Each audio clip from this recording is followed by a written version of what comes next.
नमस्कार दोस्तों, वीडियो में आपका स्वागत है। दोस्तों, पुरानी पेंशन बहाली को लेकर बहुत बड़ी खबर सामने आ रही है। दोस्तों, वित्त मंत्रालय ने नई पेंशन स्कीम में सुधार करने के लिए एक वित्त सचिव की अध्यक्षता में समिति स्थापित करने की घोषणा कर दी है। समिति में कार्मिक लोक शिकायत और पेंशन मंत्रालय के सचिव, विभाग के विशेष सचिव और पेंशन फंड नियमन विकास प्राधिकरण के अध्यक्ष बतौर सदस्य होंगे। समिति गठित करने की घोषणा वित्त मंत्री निर्मला सीतारमण ने लोकसभा में पिछले दिनों की थी, जिस पर अमल की घोषणा गुरुवार को कर गई।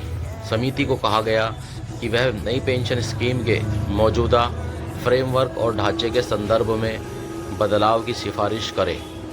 समिति को नई पेंशन स्कीम के तहत पेंशन लाभ को और आकर्षक बनाने के लिए सुझाव देने को कहा गया है, लेकिन इस बात का ख्याल रखने के लिए कहा गया है कि उसके सुझाव का वित्तीय अनुशासन और बजटीय प्रभाव पर क्या असर होगा, ताकि आम जनता के हितों में बजटीय अनुशासन पर कोई विपरीत असर ना हो। उल्लेखनीय बात यह है कि समिति कब रिपोर्ट देगी, इस बारे में कुछ नहीं कहा गया।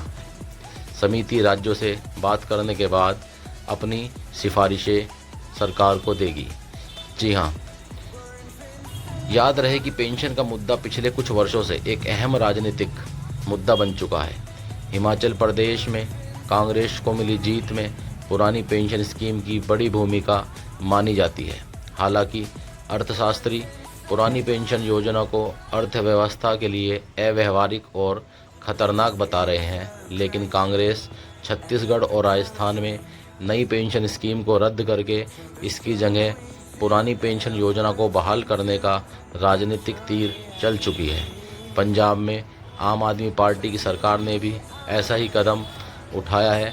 महाराष्ट्र सरकार में उप मुख्यमंत्री देवेंद्र फडणवीस ने कहा है कि पेंशन व्यवस्था को लेकर विचार किया जा सकता है। राजनीतिक दबाव कुछ ऐसा बन रहा है कि लगभग सभी राज्यों में किसी न किसी तरह बदलाव की बात की जा रही है। माना जा रहा है कि वर्ष 2024 के आम चुनाव में कांग्रेस की तरफ से मौजूदा नई पेंशन स्कीम को रद्द करके उसकी जगह पुरानी पेंशन व्यवस्था को लागू करने के वादे पर जोर दिया जाएगा।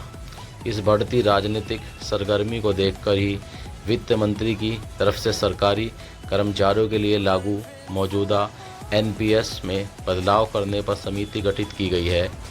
माना जा रहा है कि समिति राज्यों से मशवरा करेगी और लिखित रूप से उनके विचार लेगी और सरकार तक पहुंचाएगी। दोस्तों, आपको इस बारे में क्या लग रहा है? क्या समिति कुछ कारगर रहेगी? क्या बीजेपी पुरानी पेंशन को बहाल करेगी या केवल यह एक जुमला बनकर रह जाएगा? अपना विचार कमेंट करके बताइए दोस्तों, और अगर आप इस चैनल पर नए हैं तो चैनल को सब्सक्राइब कीजिए और वीडियो को लाइक कीजिए।